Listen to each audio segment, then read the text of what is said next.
Family bought their dream home in New Jersey, never moving in after getting frightening letters from someone calling themselves the Watcher. Netflix's new series, The Watcher, tells the story of Dean and Nora Brannock, who move into a beautiful home with their 2 children only to start receiving mysterious and threatening letters from someone going only by The Watcher. But this story isn't complete fiction. It's actually somewhat loosely based on the real-life events of the Broaddus family. I'm Adam Andrews with Where Are They Now, and this is their story. The Broaddus family was made up of Derek and Maria Broaddus and their 3 children. Derek, who was raised in Maine, had just come into the senior vice president role at an insurance company in Manhattan. This promotion meant that in 2014, just after Derek's 40th birthday, he and Maria could purchase the 6-bedroom, 4-bathroom, half-an-acre Dutch colonial home at 657 Boulevard in Maria's hometown of Westfield, New Jersey, for $1.36 million.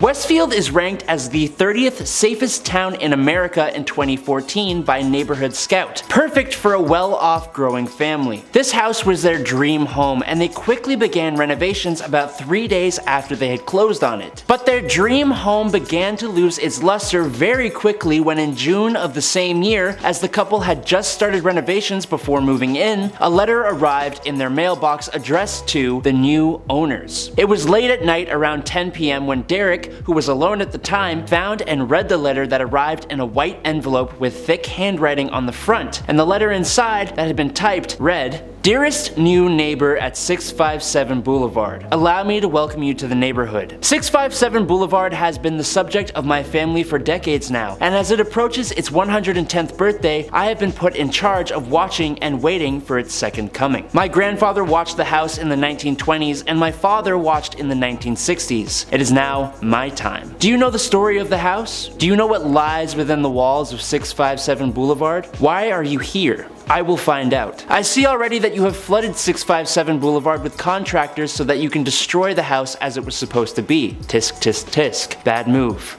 You don't want to make 657 Boulevard unhappy. Whoever the Watcher was indeed watching this house, as he had mentioned the contractors working on the home. He had also noticed the Broaddus' children, who were 5, 8, and 10, most likely from when the family arrived and chatted with neighbors while the kids played in the backyard. The Watcher wrote, "You have children. I have seen them. So far, I think there are 3 that I have counted." They continued on writing, "So you need to fill the house with the young blood I requested. Better for me. Was your old house too small for the growing family? Or was it greed to bring me your children? Once I know their names, I will call to them and draw them to me." To finish off this letter, the authors spoke about themselves. Keeping their identity a mystery, they wrote, "Who am I? There are hundreds and hundreds of cars that drive by 657 Boulevard each day. Maybe I am in one. Look at all the windows you can see from 657 Boulevard. Maybe I'm in one of those. Look out any of the many windows in 657 Boulevard at all the people who stroll by each day. Maybe I am one. Welcome, my friends. Welcome.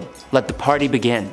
The Watcher." Derek was understandably pretty freaked out. He turned off all the lights in the house and in a panic called the police. When the officer showed up, he read the letter and his first response was, also understandably, "What the F is this?" He questioned Derek on any enemies he may have, but other than that, there isn't much to be done. Derek took off back to his family in their old home, and he and Maria decided to email the old homeowners, John and Andrea Woods, who sold them the home, to ask if they knew who the Watcher could be. The letter did also mention how the Watcher had, quote, "asked the Woods to bring me young blood, and it looked like they listened." Andrea Wood did indeed respond. Apparently, they had also received a single letter only a few days before they had actually moved out. Andrea made note of the letter being odd, but also noted that they had been living in the home for 23 years and had never received a letter like it before this point, so they didn't think much of it and just threw the letter out. Both John and Andrea, alongside Maria, went to the police station, and the detective requested that they not share the letters with anyone, including the other neighbors, especially since they were all now suspects. As you can imagine, this whole situation had put the couple on their toes. Derek canceled work trips. Maria kept a much more watchful eye on her children, terrified whenever they would wander too far in their own backyard. One of the contractors had found a sign he put up on the yard was ripped out. And when Derek was giving a tour of the house to some neighbors, a wife had noted that it would be nice to have some, quote, young blood in the neighborhood, which made Derek freeze instantly. It had only been 2 weeks since the first letter arrived, and when Maria came by one day, she checked checked the mail to find that a second letter had arrived. This time, the Watcher mentioned the family's name, only it was misspelled as Broaddus, so they had to have heard the name somewhere. It seemed like the Watcher had also learned more about the family and specifically their children. The Watcher identified all three of them by not only their birth order, but even their nicknames, which Maria had yelled whenever the kids went too far in the yard, with the Watcher noting that they were pleased to learn their names and that Maria certainly says their names often. They even noted how one of the children had been painting on an enclosed porch that was impossible to see except from the backyard or next door, asking if the kid was the artist in the family. Who am I? I am the Watcher and have been in control of 657 Boulevard for the better part of 2 decades now.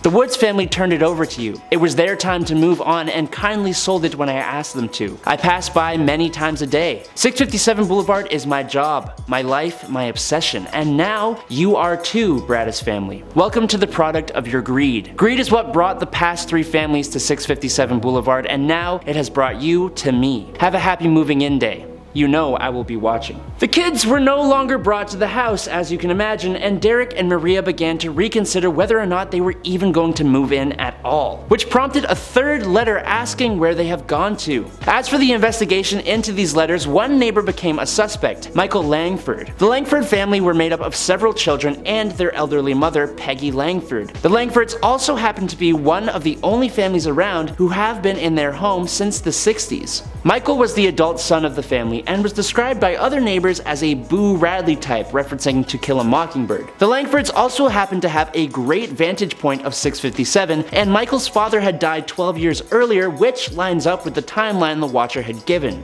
But he was cleared as a suspect as he had been diagnosed with schizophrenia when he was quite young, and others had said it was unlikely that he was capable of writing the letters. There was also an elderly couple who lived directly behind 657 Boulevard who a painter had noticed sitting out on their lawn chairs, which were rather close to the property, with the older man seemingly facing 657 instead of his own house. This couple had lived in the rear house for 47 years, and a child of theirs had actually married a man that had been raised in 657 Boulevard. The Broaddus couple decided to hire a private detective who looked into the Langford family but found nothing. The detective also staked out the neighborhood but found nothing then either. On top of that, the family also reached out to 2 FBI agents. One of the agents, Robert Lenehan, performed a threat assessment and they both examined the letters. Due to several old-fashioned writing nuances, Lenehan concluded that the letters were written by someone who is older and that the typos and errors in the letters indicated that the author could also be erratic. But he didn't think the Watcher could act on his or her threats. It actually turns out whoever the Watcher is,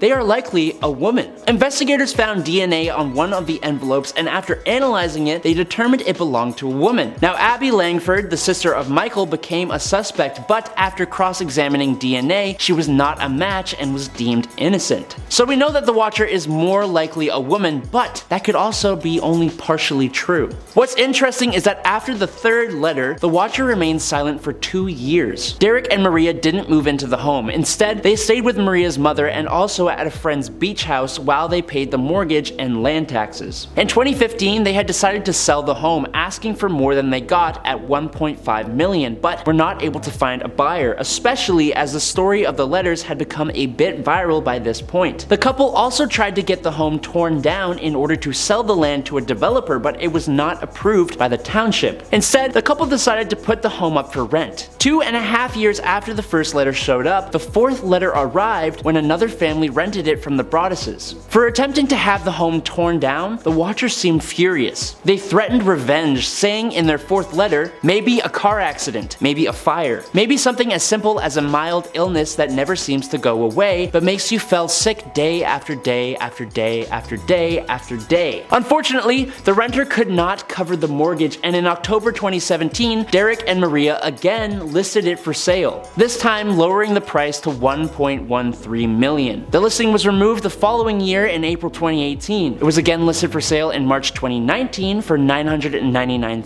$900,000. After negotiating, the home was sold for $959,000 in July 2019, which was a major loss for the Broaddus's given the purchase price of $1.3 million and the cost of renovations. Fortunately, with the help of money borrowed from family, in 2016 the Broadduses purchased another home in Westfield at an undisclosed location using an LLC to keep it private. Maria Broaddus wanted to stay in Westfield, the town where she grew up, despite her husband Derek wanting to leave. Maria also didn't want to uproot the kids. The identity of the Watcher was never discovered. So, what do you think? Are you going to be checking out The Watcher on Netflix? Do you think you have an idea of who the Watcher could have been? Are you going to look into the story even further? Let us know in the comments. For now, I've been Adam Andrews with Where Are They Now? Stay safe and well informed out there.